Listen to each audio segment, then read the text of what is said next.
Warning, geomagnetic storm is heading our way. Capricorn energies are building with that full moon.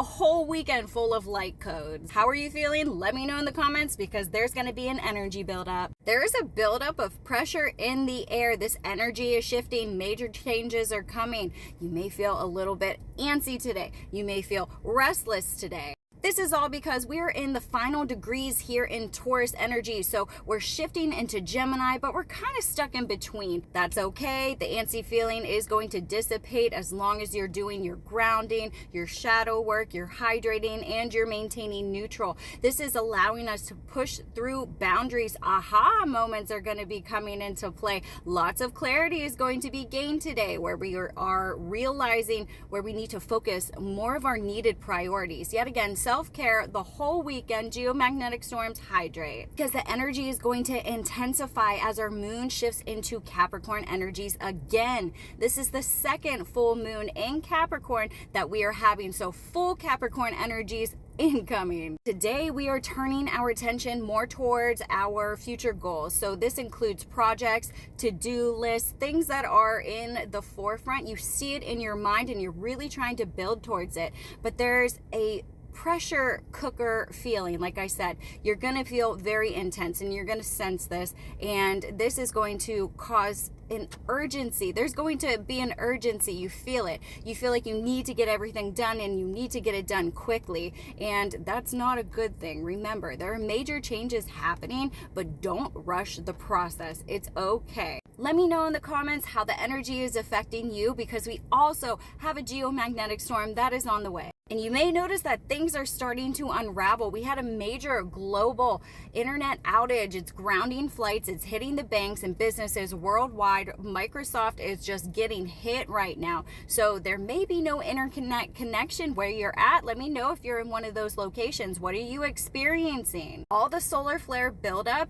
also causes disruptions within our communication system. So navigation and GPS and these radio blackouts are really no joke. And we have a slight chance of having another. So let's get into the sun. We have 18 sunspot regions on our sun. We are just peppered with a lot of energy building with that solar maximum. Today we're going to look at one region and one region only, because even though we have numerous regions on the sun, most of them are relatively quiet and they are diminishing in size or in activity. But we're going to look at 3751 right here. That is going to be Earth facing here in the next 1 to 2 days.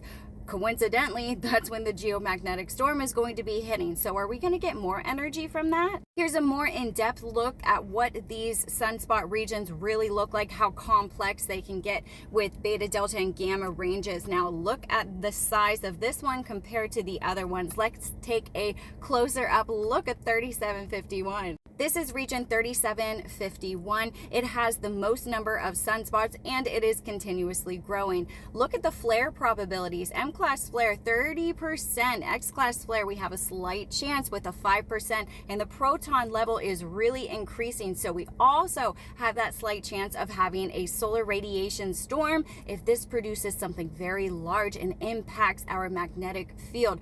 Protons are very heavy in mass and they will weight you down, and it's not the best feeling. So we're really going to take a look at 3751. Let's get more in depth. This region is the main culprit of all of that M-class flare activity. It threw us an M3.2 already today, sending us into an R1 to an R2 radio blackout, multiple C-class flares from this region. Now there's moderate growth within this sunspot region. It's producing more in those maturing spots, and in the intermediate spots right now there is a smaller delta configuration that can make it a lot more magnetically complex, increasing that X flare probability, and ultimately we can have some very strong geomagnetic storms and radio blackouts that are associated with those solar flares. With all the sunspot regions combined, we have a 15% for an X-class flare. M-class flare percentage is higher with that 60%, and a 99% given chance that we're going to have more C-class flares. These are smaller, minor C-class flare activity. When we get into the moderate range, those are M-class flares. Very strong range is X-class flare. That's the largest majority solar flare that we can have. This is where region 3751 is located. Notice that it will be Earth facing here in the next coming of days, but let's take a look at the massive coronal hole that is forming on the upper hemisphere of our sun. This creates a stream straight into Earth. So it's a connection of energy straight into Earth. It's also a portal, just so you know, the sun is a portal. But basically, there's going to be an onset of a negative polarity that is coming in today, the 19th, in through the 20th, due to the coronal hole. This is going to enhance those solar winds. So when we have solar flares, there is a coronal mass ejection that could be associated with it. Basically, that means that there's a bunch of plasma that is ejected from it, and it either misses Earth or it hits directly to Earth. But right now, like I said, today we're going to be in those lower ranges, those KP2 to KP3. So we will be mostly in background conditions today, near neutral. Now this is the calm before the storm, because it's going to start increasing here. Right now we're in the 300 kilometer per ranges, but we will jump quickly into the 21st when we hit those active geomagnetic storm levels. But we will see an increase in an additional enhancement in our solar winds late on the 20th. Now on the 21st, the arrival of the M3.4 CME that erupted on the 16th, we will see the full effect of that. There may be a chance of having an aurora borealis, especially if it's a stronger geomagnetic storm. Data is always being analyzed, because you cannot predict the sun pattern. Get ahead of the curve, because we also have a full moon here on the 21st as well. A lot of energy is building up. You can feel it. So we're going to be a little low and slow. Make sure you're hydrating and continuously hydrating through geomagnetic storms. They will suck the energy out of you, and you need to replenish yourself. So it's either hydration, grounding, meditation, or you just need to remain neutral and do your self-care, especially this weekend. Releasing things with this full moon coming up and embracing the Capricorn energies of optimism and confidence and future goals that we're setting. But come tomorrow and the next day, we're going to see this M3.4 flare affect our geomagnetic field. Our magnetic field is going to be weaker, and we're going to really feel these light codes that are coming in. You're going to have more DNA activations, but remember, that can also bring up a lot of triggers. So be mentally prepared to see it around you, but you need to remain neutral in those type of situations, because we're evolving. We will slip into those quieter energies as the full moon phases out and as the geomagnetic storm passes. However, we have that slight chance of having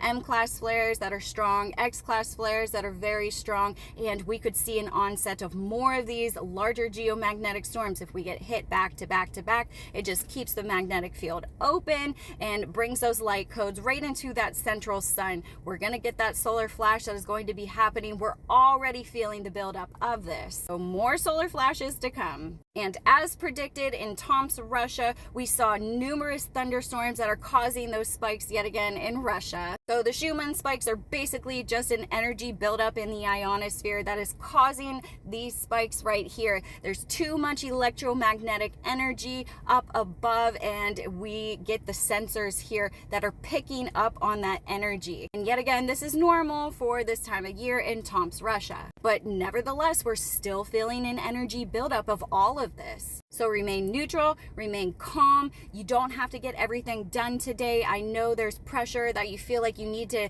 get everything done. There's an urgency that your to-do list and your projects, there's a timeline set in your head. Well, forget the timeline. Just go with the flow. If you're pressing against the energy, guess what? It's going to press back, especially when we have Capricorn energy and the full moon in Capricorn. Let me know in the comments how you're feeling with all of the energy today. Love ya.